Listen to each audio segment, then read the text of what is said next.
अस्सलाम वालेकुम वरहमतुल्लाहि वबरकातुहू। तो पराठे बन रहे हैं आज। हर घर में बनते हैं, हर किसी को आते हैं, लेकिन मैं आज पहली दफ़ा पराठे फ्रीज़ कर रही हूँ।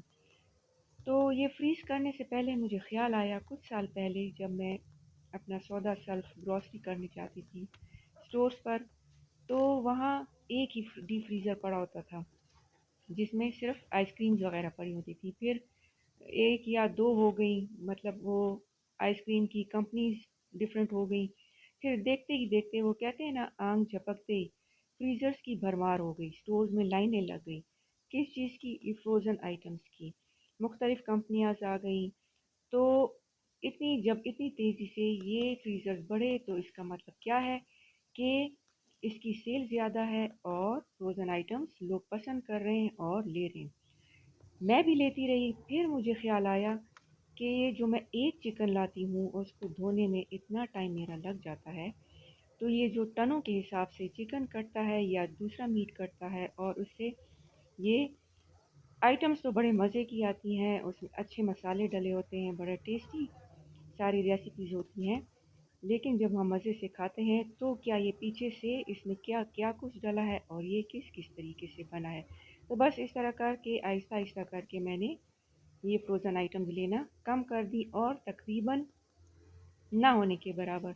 अभी भी कभी कभी ले लेती हूँ, लेकिन कोशिश करती हूँ कि ना ही लूँ तो बेहतर है। तो बस ये देखें, पराठे मैं सोच रही थी कि इसको मैं चेक करूं। कभी कभी बंदे को ज़रूरत पड़ जाती है, तो यूट्यूब पे काफ़ी लोगों ने दिया हुआ था, लेकिन मैंने कहा मैं खुद चेक करूं कि इसका रिज़ल्ट कैसे आता है।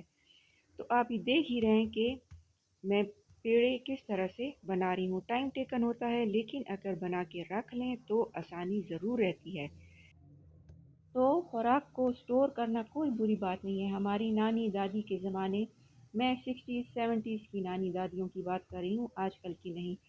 तो उस ज़माने में तो कोई फ्रिज फ्रीज़र्स नहीं थे, तो वो लोग क्या करते थे, सब्जियों और गोश्त को खुश्क कर लेते थे और इस तरह से स्टोर करके रख लेते थे। तो आजकल तो ये टेक्नोलॉजी मौजूद है, हमें इसको ज़रूर इस्तेमाल करना चाहिए, लेकिन कोशिश करनी चाहिए कि हम अपने घरों में बनाएं और फ्रीज़ करें, और फ्रीज़ भी करें तो ज़्यादा लंबे टाइम के लिए ना रखें। बस अपने हिसाब से महीना के अंदर अंदर चीज़ें कंज्यूम कर लें। तो ये देख रहे हैं जिस तरह से मैं पराठे रख रही हूँ, तय दर तय इनको मैं फ्रीज़ कर दूँगी और सहरी में फिर इनको बनाऊँगी, तो मैं रिज़ल्ट भी दिखाऊँगी कि ये पराठे फिर किस तरह बने हैं। तो पराठे ज़रूर बनाएं, ये चीज़ें प्रैक्टिस से आती हैं। तो ये देखें, मैंने तो इनके बीच में बटर पेपर लगाया है। आप शॉपर को, आम शॉपर जिसमें हम सौदा सब डेली लाते हैं, उसको काट लें और इसके बीच में रख दें। तो ये इस तरह से अगर पराठे चिपक रहे हैं तो मैंने तो इसके ऊपर थोड़ा सा कुछ का छिड़क दिया, तो फिर ये नहीं चिपके। तो आप इस तरह से करें। और ये जब मैंने इसको उतारा तो ये बटर पेपर फट रहा था, तो ज़्यादा बेहतर है कि हम शॉपर या प्लास्टिक जो भी अच्छी शीट मिल रही है उसको लगा लें।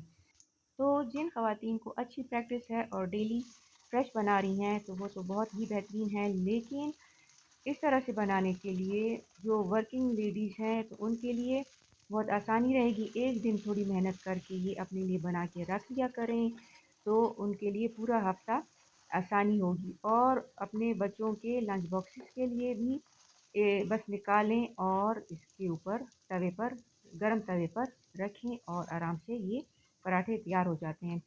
इसके अलावा आजकल रमज़ान चल रहा है, तो सहरी के लिए भी जिन लोगों को ज़्यादा वो होता है कि भाई ऐसा ना हो आंख देर से खुल जाए या कुछ मसला हो जाए, तो भी ये बेहतर है कि आप रख लें।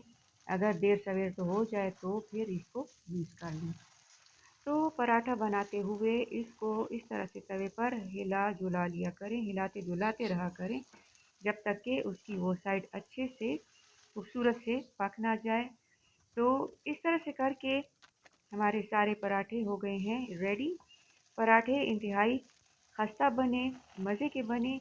सबसे बड़ी बात, टाइम बहुत सेव हुआ और मेरी सहरी टाइम से पहले ही तैयार हो गई। तो आप ज़रूर ट्राई करना, अपने घरों में बना के रखना और अगर हमारी रेसिपीज़ पसंद आ रही हैं तो हमारे चैनल को लाइक करना, अपने फैमिली और फ्रेंड्स के साथ शेयर करना मत भूलें। तो सब्सक्राइब करें हमारे चैनल को और अपना फीडबैक ज़रूर दें।